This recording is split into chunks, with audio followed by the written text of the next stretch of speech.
Hello, good morning and good afternoon, and thanks for joining us at Big Leaf for our presentation today about enabling network performance in the home office. Now, this is a topic that is near and dear to everyone these days as we're all working from home. As you can see, I'm Tanya Stricker, the Director of Demand Gen, and I'm here with Eric Brooker, who's the Senior Director of our National Partners Programs at Big Leaf. And we're both working from home, bringing you this presentation today. So Big Leaf has been around since 2014. We're located in Portland, Oregon, and we have over 1,000 customers dedicated to ensuring that they have reliable, uninterrupted business application performance over the internet. So we're here to tell you a little bit more about what that means and how we can help in this rapidly changing business environment where people are working more remotely these days. So we'll start with how SaaS use is changing the landscape of how we work today. More and more people are using applications like Zoom, Salesforce, things over the cloud. That brings a lot of challenges associated with that and making sure that those applications stay reliable for people that are accessing them on a daily basis. And we're also going to talk about how no matter where your teams are, whether they're in an office or they're working from home or they're working in a satellite office, we can help your teams perform optimally. So I'm going to send out a short little poll as we're still waiting for people to join us, just to talk a little bit about connectivity and the issues that people have experienced. So have you experienced, or do you get calls at your IT center about poor connectivity over residential networks? And if you would just take a quick moment to answer that question, we'll share the results here shortly.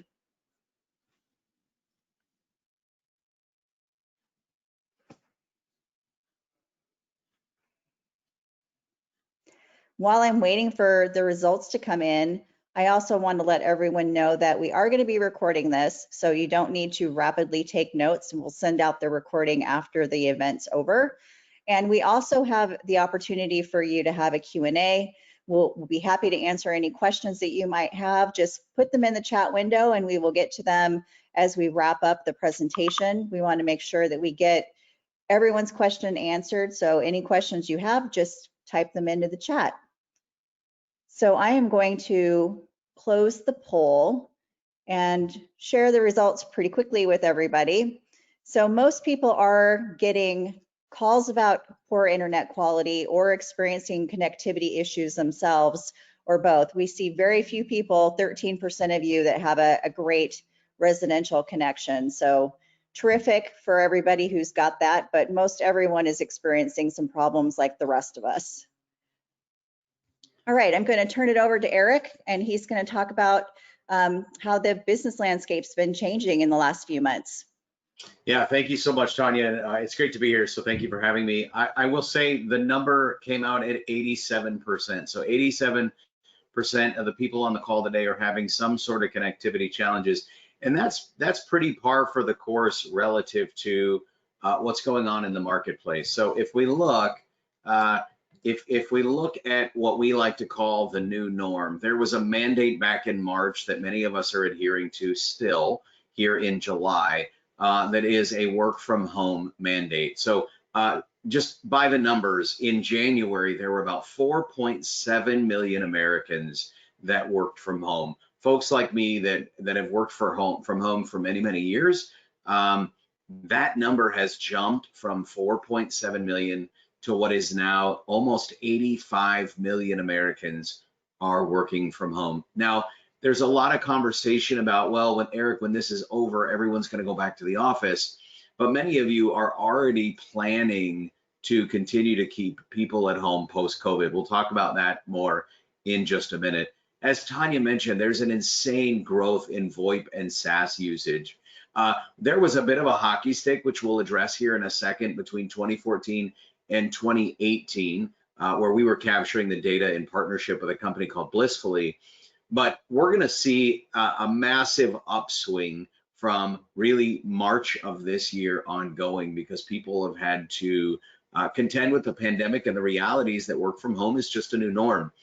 That creates a new set of connectivity challenges, which we'll also talk about here in just a minute. So 74% of CFOs expect to move previously on-site employees remote post COVID-19. I want to linger on that for just a minute. 74% of CFOs. This is becoming a financial decision in many respects because a lot of the businesses that have closed are the gyms, are the restaurants, are the bars, but those that have had to send people home have also suffered a lot financially. Many of you on the phone are probably seeing a downturn in sales and revenue and customers paying bills. That's lending itself to CFOs getting involved. It's lending itself to us as business leaders to try and find areas that we can save money to help the business maintain profitability. So here's an interesting study. We'll see 25 to 30% of the workforce working at home multiple days a week going forward. That 85 million working from home when COVID is over now turns into roughly 20 to 25 million people working from home, part or full time going forward. So these challenges that 87% of you are having now need to be addressed with the understanding that they're potentially permanent solutions that need to be put in place. From a cost savings perspective, global workplace analytics found that the cost savings of an employee going home even part-time throughout the course of the year can save per employee about $11,000 a year. So let's talk about the growth of cloud technology and SaaS usage. We have become far more reliant on internet-based phone calls and business-critical applications in a time where many of us, most of us, are working from home and contending with some challenges, which again, we'll get to here in just a minute. But let's talk a little bit about shadow IT for a second. The idea, let's look at the graph 51 to 100 employees. That graph suggests that 79 applications are being used per company. That's 8 applications roughly per employee. The challenge with that is IT doesn't know about all of those applications. 79 different applications. Some of them are RingCentral and Vonage, 8x8, Zoom, WebEx, and so forth. Some of them are applications that individuals like myself are drumming up because there's a business case for me personally to use the application in the office. Excuse me. So let's talk about some of the increase in SaaS usage. Zoom is up to 200 million users a day. That's a significant uptick from the 10 million just a few months ago. 775% increase for Microsoft. These numbers, while staggering, can't be all that shocking to any of us, because if you're anything like me, I'm on a Zoom call 7, 8, sometimes 9 or 10 hours a day. This new norm is something that we're all dealing with. But again, we have to address the realities of our customers, our end users, our employees need to get back to the reality of expecting seamless experiences with these cloud-based applications that they're integrating with. So let's address some of the cloud networking challenges. These studies actually the first 2 came from internal capturing of data of all of the Big Leaf customers. So all of the Big Leaf customers are a makeup of nearly every ISP in the US. So Comcast, Cox Communications, Spectrum, Verizon, CenturyLink, AT&T. What we're finding is our average customer, like most every customer, is down hard for about 3.5 hours a month. Now that might not seem like a lot, and some of you IT leaders out there are saying, well, my firewall can fix that. And if you have a second internet connection and your primary internet connection is down hard, your firewall probably can manage that. What typically your firewall can't do is manage the unusable performance. That's the tiling of a Zoom call. That's the, hey, Tanya, would you repeat yourself on a RingCentral or an 8x8 or a Vonage call? That is the spinny globe on Netflix when you're trying to watch a movie at night. That's the unusable performance. And what we're finding is because work from home is becoming the new norm, There's still a level of acceptability when your 4-year-old walks in or when the mailman knocks on the door. There's still some acceptability to the dog barking, but people are starting to lose tolerance to the applications not functioning because we should be able to manage those applications. Speaking as someone whose 4-year-old walked uh, in on a meeting yesterday, I can tell you it's not fun, but somehow there's still a level of acceptability. But we can do better relative to the applications that we're providing. The other statistic, the $8,000 an hour, so that's 23 hours of unusable performance. The $8,000 an hour is actually an IDC survey. So that's not Big Leaf coming up with a number. That's not Big Leaf asking our customer base what your downtime costs you. That's an IDC survey suggesting that when you're down without internet or unusable performance, the cost can be roughly $8,000 an hour. So we'll move to the next slide. The other challenge about cloud networking is that IT is no longer the gatekeeper of software provisioning. So effectively, anyone with a laptop and a credit card can now order up a new application. So again, we'll stick to the 51 to 100 employees. The number of billing owners per company in that segment is 12. IT is just one of them. That's your executive staff getting an Evernote account. That's some of your salespeople leveraging a different CRM or different applications to make their day easier. That's WebEx, which generally, let's say you guys are a Zoom shop as an example. Occasionally you're going to get an invite for a Zoom meeting or a Skype meeting or a Teams meeting. So there's a lot of applications that IT is unaware of. So we're creating a lot of new networking challenges.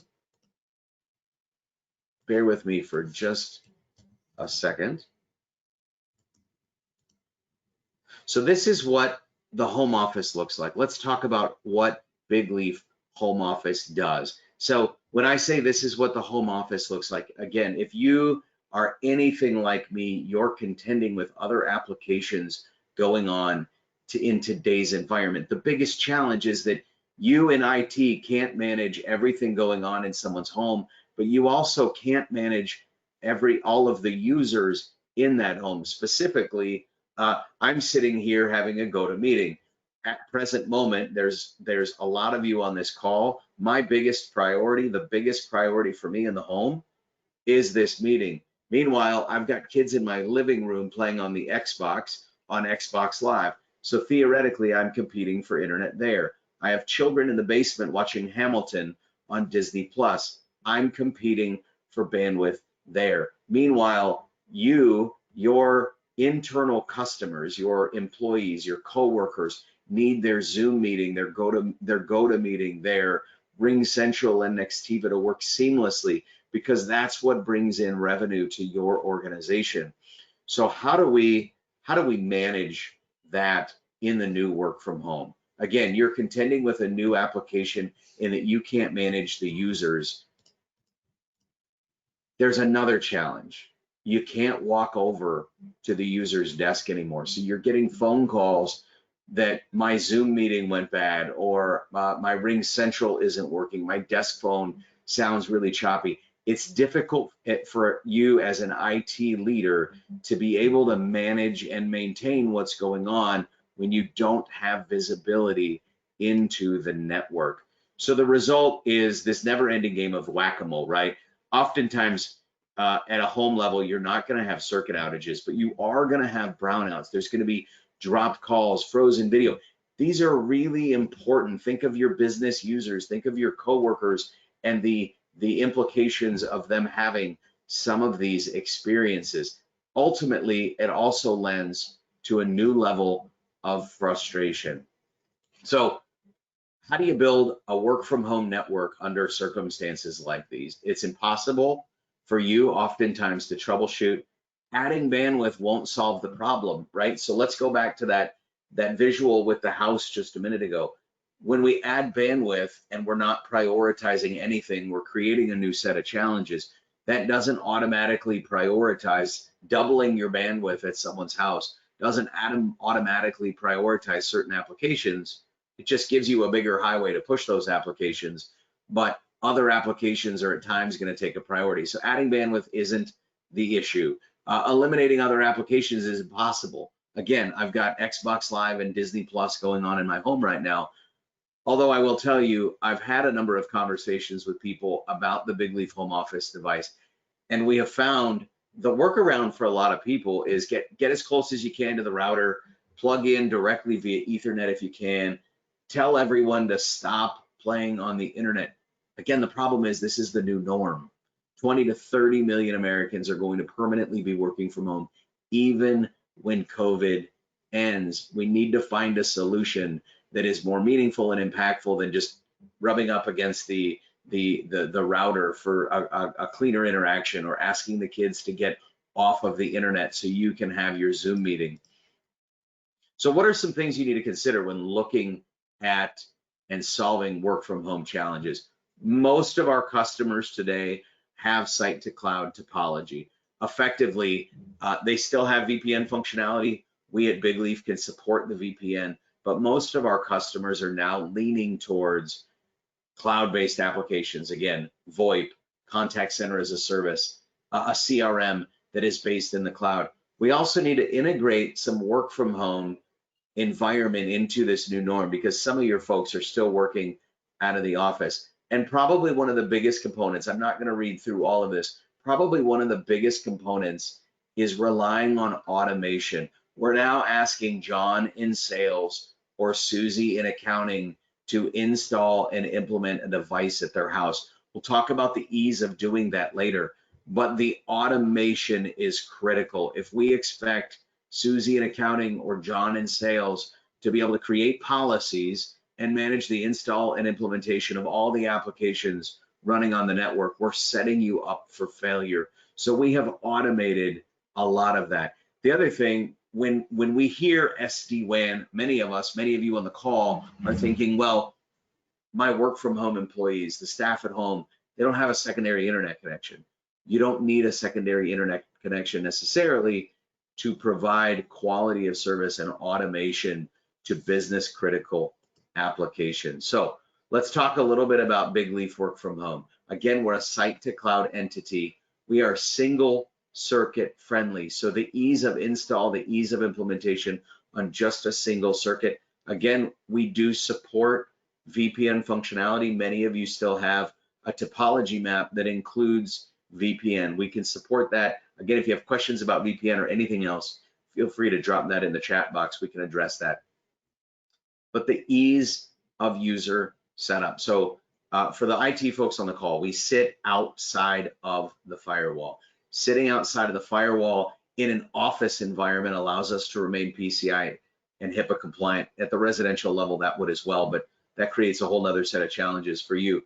But sitting outside of the firewall also eases the implementation, managing bidirectional and dynamic quality of service. We automatically detect every application by application type. So again, most people think SD-WAN, they think manual policy creations for all the applications on the network. I'm assuming some of you are asking, well, what about Disney Plus? Do I need to create a new policy for Disney Plus or Netflix or Hulu or GoToMeeting or all these applications that could potentially run on our network?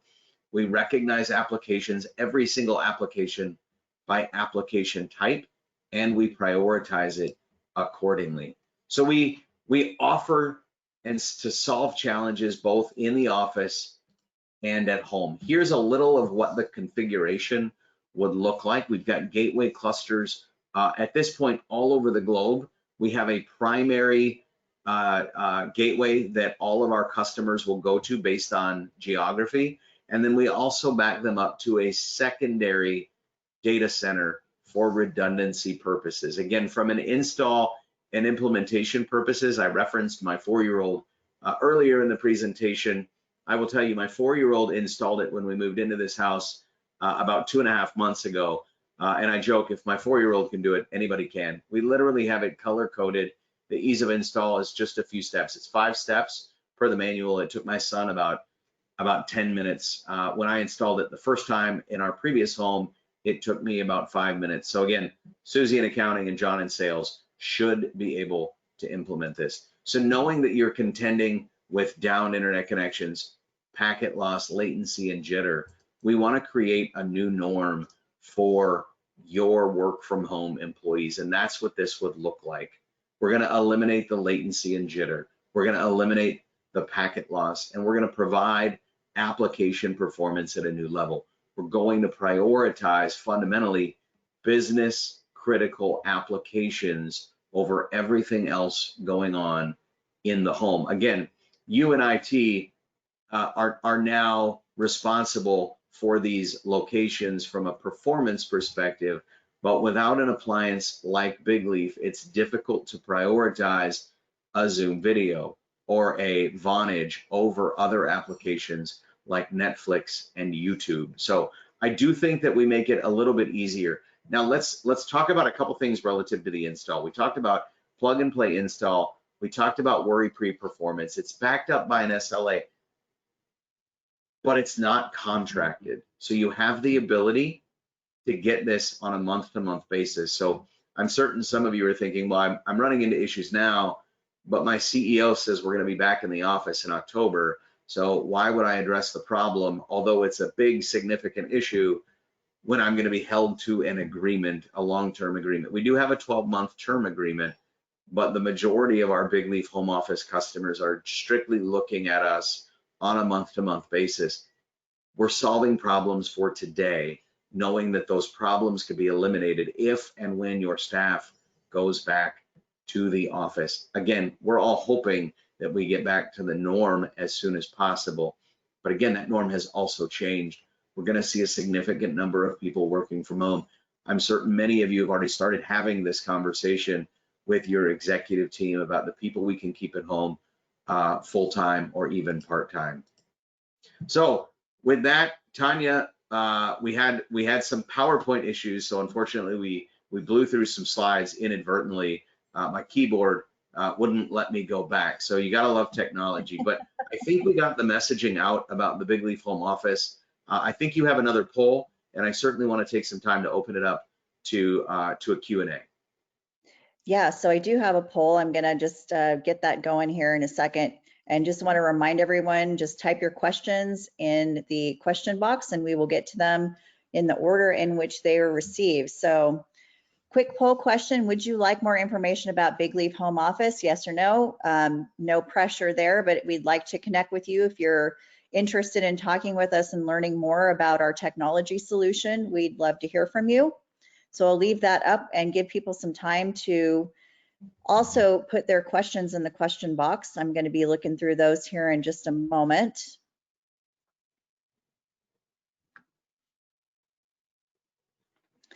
Now is where we talk politics and religion, right? While everyone's Yes. taking the poll. Right. Let's see. So our first question is, how does Big Leaf compare to what CloudGenX describes as Gen 2 SD-WAN? So that's a great question. I'm not terribly familiar with CloudGenX. We don't bump into them a lot. They use a phrase, not fully meshed. It escapes me. Our competitors as a whole have not addressed the work from home environment in a terribly meaningful way. Those who have addressed it in a traditional 3-year contracted environment, which is just a difficult thing for most IT leaders to address. I would say one of the key differences between us and any of our competitors, CloudGenX would certainly fall into this bucket. We sit outside the firewall. Our expectation is that you want, I'll use your phrase, next gen. You want a next generation firewall. Likely you already have that in place, and if you have spent an inordinate amount of hours setting that up to your compliancy standards, us sitting outside of the firewall and not offering a firewall eases the implementation, but it maintains your existing security policies. So that's one real key difference. The other key difference is there's also no manual policy creations for the applications. So most of our competitors, again, if not all of them, you have to create manual policies for the applications that you want to prioritize. The challenge in, let's say, a Zoom session is if you're predominantly a GoToMeeting user and you have prioritized GoToMeeting within CloudGenix, and then all of a sudden your CEO gets a Zoom invite, that's not prioritized. So that will fit at the bottom in the unprioritized area. Meanwhile, your CEO expects a seamless Zoom call. So that's probably two of the key differentiators. Great question. Yeah. So the next question we have is, what does basic pricing look like, and what's the ROI of Big Leaf? Well, so the ROI, again, internally, I think you need to calculate what your average cost of downtime is. The IDC survey was about $8,000 an hour. Again, if you're not measuring your downtime now, it's a little bit difficult to calculate an ROI. But you also have to calculate the value of the employee. When we first rolled this product out back in March, it was my very strong opinion that we were marketing this product specifically to executives, sales leaders within an organization. And what we're finding is, yes, they want Big Leaf Home Office, but moreover, your entire contact center wants or needs Big Leaf Home Office, because again, your end users, their customers, your customers expect a seamless interaction when they call you. So the ROI is difficult to calculate from a cost perspective. Our home office starts at $99 a month, again, on a month-to-month basis. So the functionality of all of your employees, it may not be relevant. If you've got 400 employees, it may be relevant for 150 of them, and that's okay. We don't have a minimum. You can order one. You can order as many as you'd like, but the ROI is difficult for us to calculate. But again, we started at just $99 a month on a month-to-month basis. Yeah, especially when they talk about the $11,000 a year of shared office space savings when you have someone work from home just part-time. I think it's pretty easy to calculate the ROI. Well, and you wanna not think about it as a cost related to the expense of internet. You want to think of it as an investment to protect the software as a service that you have invested in. Most businesses, just 50 to 100 employees, spend roughly $13,000 a month in software as a service applications. So you do need to protect that. Couple that with the fact that, we talk a lot internally, events around us. In fact, I got an email a half hour ago, yet another event has been postponed. So there might be areas where you can pull from other budgets within the organization to offset the cost of home office. Mm-hmm. Right. Another question we have is, how do you see the evolution of 5G displacing wired connections to the home? Do you have any thoughts on that? I do have thoughts. So there are a lot of positives to 5G. I think there is a subset of people that have some reservations around health and safety. I think there are some people that don't think it's going to evolve as quickly. One of the challenges that a 5G potentially creates, although Comcast is doing this and some other traditional residential ISPs are doing this, is the cap of bandwidth. We're all now working from home. Couple that with the fact that your kids are at home, we're using considerably more bandwidth. So depending on how 5G is rolled out, it can absolutely disrupt Comcast, Cox Communications, and sort of the traditional, the ISP world.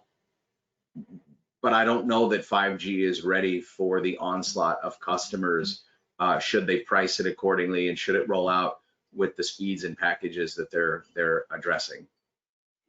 Yeah, great question.